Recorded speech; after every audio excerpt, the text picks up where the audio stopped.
Hi everyone. Actually స్వర్గం అనేది ఎక్కడో ఉండదు, మన చుట్టుపక్కలే మనతోటే ఉంటుంది. దాన్ని మనం జస్ట్ క్రియేట్ చేసుకోవాలి అంతే.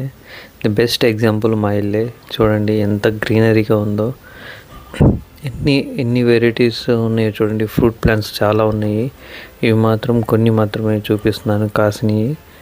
ఎంత గ్రీనరీగా ఉంది చూడండి. కాంపౌండ్ అంతా ఫుల్ గ్రీనరీతో నిండిపోయింది. ఇది ఒక మినీ ఫారెస్ట్ లాగా కనిపిస్తుంది మీరు కానీ ఈ వీడియో మొత్తం అబ్జర్వ్ చేస్తే.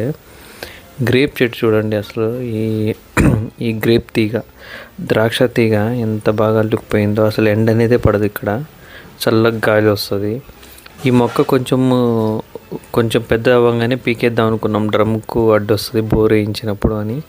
కానీ అది పీకేకపోవడం వల్ల ఇప్పుడు చూడండి ఎంత నీడనిస్తుందో, ఎన్ని పండ్లని ఇచ్చిందో.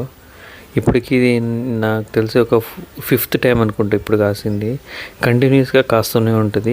అది యాక్చువల్లీ బ్లాక్ గ్రేపు, ఏమో సపోటాలు. చూడండి చెట్లు ఎంతెంత పెద్దగా అయినాయో. ఇంకా మేము లేకపోవడం వల్ల, సరిగా పట్టించుకోవడం వల్ల ఇలా ఉన్నాయి. ఇంకా క్లీన్ చేయాలి చాలా వరకు ఇదంతా. ఇంకా ఇక్కడే ఉంటాం కదా, మొత్తం నీట్గా క్లీన్ చేసుకోవాలి. అదే మేము బెంగళూరులో ఉంటే ఎంత ఇంట్లోకి వెళ్ళిన తర్వాత డోర్ వేసుకున్న తర్వాత ఇంకా డోర్ తీయము, ఎందుకంటే దుమ్ము వస్తుంది, పొల్యూషన్ అని. మనం పీల్చిన గాలి, మనం వదిలిన గాలి మనం పీల్చుకుంటూనే ఉంటారు బెంగళూరులో జనాలు. ఎందుకంటే ఆ డోర్లు క్లోజ్ చేయడం వల్ల ఎక్కడి నుంచి వస్తుంది ఆక్సిజన్. అది ఇక్కడ చూడండి, మా ఇంట్లో ఫుల్ ఆక్సిజన్.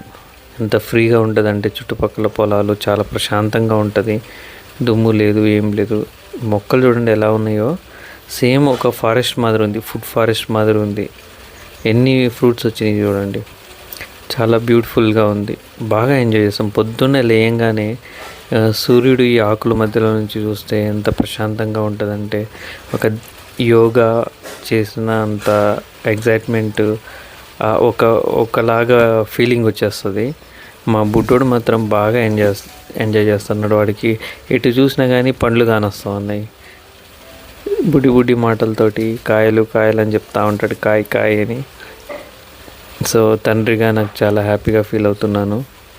సో ఇలాంటి ప్లేస్ని వదిలేసి నేను ఎక్కడో కాంక్రీట్ జంగల్లో ఉండడం కంటే, నా సొంత ఇంట్లో ఉంటూ నా ఇంటిని చూసుకుంటూ ఇక్కడే పిల్లల్ని పెంచడం మంచిదని నేను డిసైడ్ అయిపోయాను.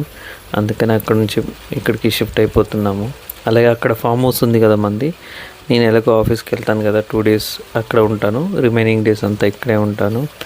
అండ్ థింక్ బిగ్ అంటారు కదా, సో ఆ వేలో నెక్స్ట్ మనము ఒక ఎక్స్పెరిమెంట్ చేయబోతున్నాము, వ్యవసాయం చేయబోతున్నాము. అది త్వరలో మీకు అప్డేట్